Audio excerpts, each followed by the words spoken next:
वारिस पंजाब देश संगठन प्रमुख अमृतपाल सिंह अप्रैल 2023 से जेल में बंद है। अमृतपाल सिंह ने पंजाब के खडूर साहिब लोकसभा सीट पर कांग्रेस उम्मीदवार और अपने निकटतम प्रतिद्वंदी कुलबीर सिंह जीरा को 1,97,000 मतों से हरा दिया है। अमृतपाल सिंह समेत आतंकवाद के आरोप में जेल में बंद 2 उम्मीदवार इस बार संसदीय चुनाव में विजयी हुए हैं।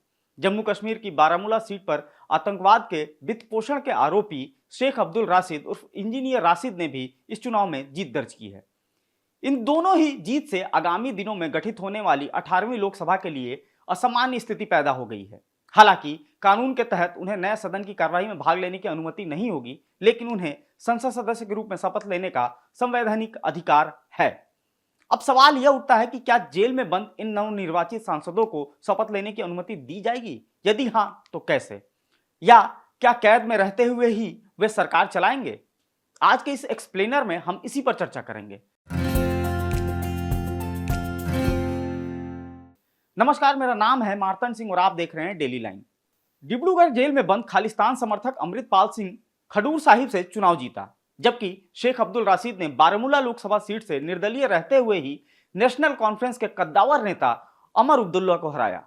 दोनों ही आतंकवादी गतिविधियों के लिए अलग अलग राज्यों के अलग अलग जेलों में बंद हैं। कानून को देखें तो अपराध काफी गंभीर है, लेकिन चूंकि संविधान जेल में बैठे लोगों को चुनाव लड़ने की अनुमति देता है, तो वो चुनाव लड़े और उन्होंने जीत हासिल कर ली। अब शुरुआत करते हैं सबसे पहले अपने सवाल से, यानी क्या वे शपथ ले सकेंगे? तो इसका जवाब है, रिप्रेजेंटेशन ऑफ पीपल एक्ट 1951 के अनुसार 18 साल की उम्र का सही दिमागी सेहत वाला कोई भी भारतीय चुनावी प्रोसेस का हिस्सा बन सकता है। जेल या लीगल कस्टडी में रहते हुए कैदी भी इस श्रेणी में आते हैं, जबकि आरोप साबित न हुए हों। इंजीनियर राशिद और अमृतपाल सिंह को इसीलिए ही चुनाव लड़ने की छूट मिली। एसोसिएशन फॉर डेमोक्रेटिक रिफॉर्म्स के अनुसार सभी सांसदों और विधायकों में से लगभग 1/3 आपराधिक मामलों का सामना कर रहे हैं।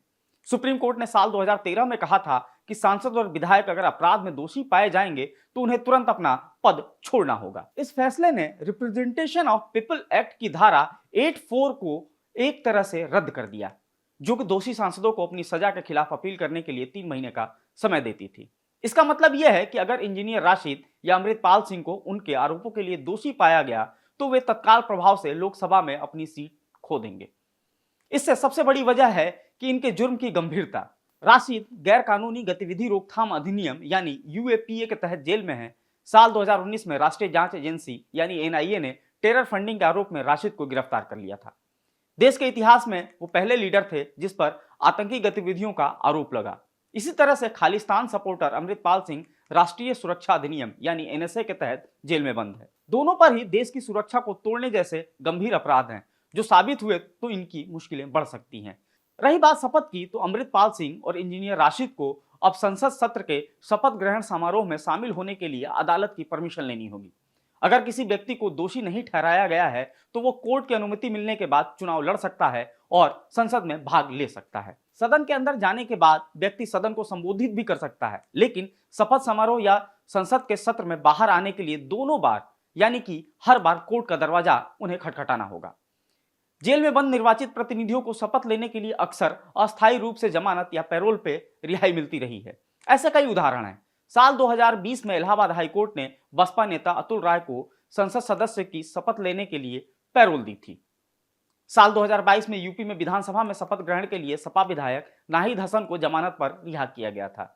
पुरानी मिसालें देखें तो अमृतपाल और राशिद दोनों को ही अस्थायी रिलीज मिल सकती है ताकि वे लोकसभा सदस्य के तौर पर शपथ ले सकें। अब सवाल उठता है, क्या कि जेल से कोई अपनी लोकतांत्रिक जिम्मेदारियों का निर्वहन कर सकता है? क्या सांसद और विधायक ऐसा कर सकते हैं? यह सवाल थोड़ा पेचीदा है।